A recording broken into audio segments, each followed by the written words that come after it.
وَلَقَدْ يَسَّرْنَا الْقُرْآنَ لِلذِّكْرِ فَهَلْ مِن مُدَّكِرٍ۔ اسی آیت کریمہ میں ایک بات بڑی واضح کر دی، حضرت عیسیٰ ہوں حضرت مریم ہوں، وہ دونوں اللہ کی مخلوق ہیں، وہ دونوں اللہ کے بندے ہیں۔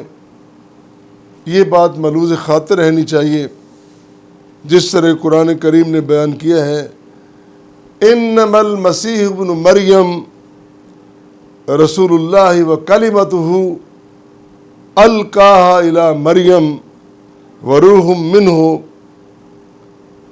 سوائے اس کے کوئی دوسری رائے نہیں ہے کہ مسیح بن مریم وہ اللہ کے رسول ہیں اور اس کے کلمہ ہیں۔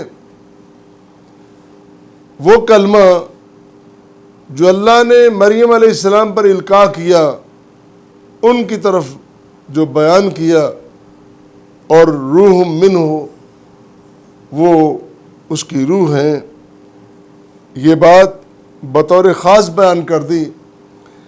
کلمہ اور روح سے متعلق بھی میں کچھ گزارشات عرض کرتا ہوں۔ پہلے یہ بات ہو جائے کہ عیسیٰ علیہ السلام اس طرح اللہ کی مخلوق ہیں جس طرح حضرت آدم علیہ السلام، اور آدم کو اللہ نے مٹی سے بنایا ہے،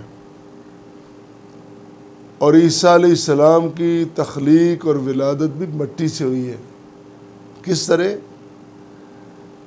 آدم کو مٹی سے بنایا گیا، اور پھر مٹی کے آدم سے آگے ساری نسل چلی، وہ ساری مٹی کی ہے، وہ کوئی دوسری مخلوق نہیں ہے۔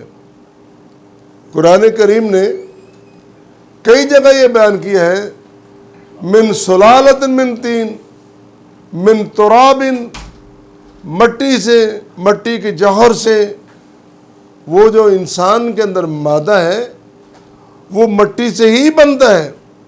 ساری تفصیلات قرآن نے بیان کر دی ہیں، کس طرح اس مٹی کو پیوریفائی کیا جاتا ہے، کس طرح انسان کے اندر اس کا مادہ بنایا جاتا ہے، کس طرح اس کو منتقل کیا جاتا ہے، کس طرح اس کو رحم مادر میں محفوظ کیا جاتا ہے اور آگے اس کی ولادت ہوتی ہے تو سارا مٹی کا کھیل۔ پھر فرمایا ان مثل عیسیٰ عند اللہ، بے شک حضرت عیسیٰ علیہ السلام کی مثال اللہ کے ہاں کمثل آدم خلقہ من تراب ثم قال له کن فیکون، جس کو پہلے مٹی سے بنایا، اس کا ڈھانچہ بنایا، آدم علیہ السلام کا پہلے ڈھانچہ بنایا، پھر اس میں اللہ نے روح ڈالی، کن فیکون کہہ دیا، ہو جا، ہو گیا۔ اس کا انداز ہی یہی ہے، وہ ارادہ کن سے ہر چیز تخلیق کر لیتا ہے، اس کی کاریگری اسی طرح ہے۔ آدم مٹی سے، عیسیٰ بھی مٹی سے، اور مٹی کے انسان کو کس طرح خدا کی ذات کا حصہ بناتے ہو؟ آدم کو ڈھانچہ بنانا، پھر روح پھونکنا۔ اسی طرح مریم علیہ السلام کے ہاں بھی یہی رویہ ہوا ہے۔ جبریل آئے، انہوں نے قمیص کے گریبان میں روح پھونکی، پھونک ماری، اللہ نے اسی پھونک سے، اسی روح سے رحم مادر میں ایک بچے کی ولادت اور پیدائش کا سامان پیدا کر دیا۔ یہی بات قرآن کہہ رہا ہے، وَقَلِمَتُ أَلْقَاهَا إِلَى مریم، وہ کلمہ جو اللہ نے القاء کیا ہے مریم کی طرف، وروح منہ، اور اس کی روح ہے۔ یہ کس طرح ایک بات کو تم نے بگاڑ کر کیا سے کیا بنا دیا ہے۔ اللہ واللہ، عیسیٰ علیہ السلام کا جو کلمہ معروف ہے وہی دیکھا جائے، یہی لا الہ الا اللہ، عیسیٰ روح اللہ۔ ابن اللہ نہیں،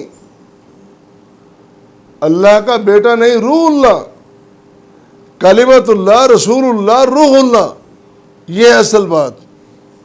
اللہ پھر فرمایا سیدھی سی بات کو تم نے کس طرح ایک الٹا مضمون بنا کے پیش کر دیا۔ واللتی احسنت فرجہا فنفخنا فیہا من روحنا وجعلناہا وابنہا آیۃ للعالمین، سورہ انبیاء آیت مبارکہ نمبر 91۔ اللہ فرما رہے ہیں مریم نے تو حفاظت کی ہے اپنی شرمگاہ کی، اور تم نے الزام دھر دیا۔ کیسے پیروکار ہو، کیسے امتی ہو کہ وہ پاک دامنی، وہ پاک تینتی، وہ پاکیزگی کردار کی جو مریم علیہ السلام کے پاس ہے، تم نے اس کو بھی داغدار کر دیا۔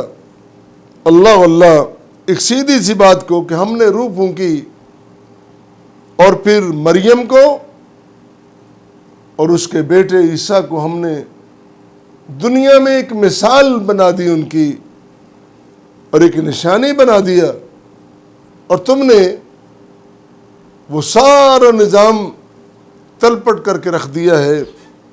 اللہ اللہ، اور یہ بات یاد رکھو، دونوں ماں بیٹا کھانا کھاتے تھے۔ قرآن کریم نے ایک بہت بڑی مثال بیان کی ہے۔ رب کو تو کھانے کی عادت نہیں ہے، روح الامین کو بھی نہیں ہے، جبریل کو بھی نہیں ہے، عیسیٰ کو تو کھانے کی عادت ہے، مریم کھانے کی عادت ہے علیہ السلام۔ مل مسیح ابن مریم الا رسول قد خلت من قبلہ رسل وامہ صدیقہ کان یاکلان الطعام۔ قرآن پڑھو، سچا قرآن بتا رہا ہے کہ مسیح بن مریم صرف اللہ کے رسول تھے، اس سے پہلے بھی رسول آئے، نبی آئے۔ وامہ صدیقہ، اور ان کی والدہ مائدہ جو صدیقہ سچی ہیں، اللہ اللہ، دونوں کانا یاکلان الطعام، دونوں کھانا کھاتے تھے۔ اسی دلیل کو سامنے رکھ لو، قرآن کریم نے دلائل کے انبار لگا دیے ان کے لیے جو عقل رکھتے ہیں، شعور رکھتے ہیں، تدبر و تفکر کا اس سے کام لیتے ہیں، ان کے لیے سارے دلائل ہیں۔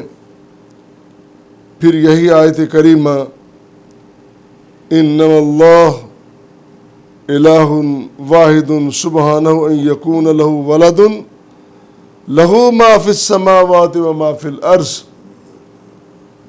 اس کے علاوہ کوئی نظریہ نہیں۔ انما ایسا کلمہ ہے سوائے اس کے نہیں ہے، ان کے علاوہ کوئی بات ہو ہی نہیں سکتی۔ وہ بات کیا ہے؟ وہ معبود واحد ہے، اس کا کوئی شریک نہیں۔ سبحانہ ان یکون لہ ولد، وہ پاک ہے اس سے کہ اس کا کوئی بیٹا ہو۔ اسی کے لیے، یہ اسی کا ہی ہے جو کچھ آسمانوں میں اور زمینوں میں ہے۔ اور پھر ایک اور خوبصورت ترین بات بیان کر دی، بدیع السماوات والارض، وہ از سر نو، بغیر کسی ماڈل اور نقشے کے، بغیر کسی مشاورت اور رہنمائی کے، از سر نو آسمان و زمین کو پیدا کرنے والا ہے۔ انا یکون لہ ولد، اس کا بیٹا کس طرح ہو سکتا ہے؟ ولم تکن لہ صاحبۃ، اور اس کی بیوی بھی نہیں ہے، اس کا خاندان نہیں ہے۔ وخلق کل شیء وہو بکل شیء علیم، اس نے تو ہر ذات کو، ہر انسان کو، ہر چیز کو پیدا کیا ہے، اور اس کو ہر بات کا علم بھی ہے۔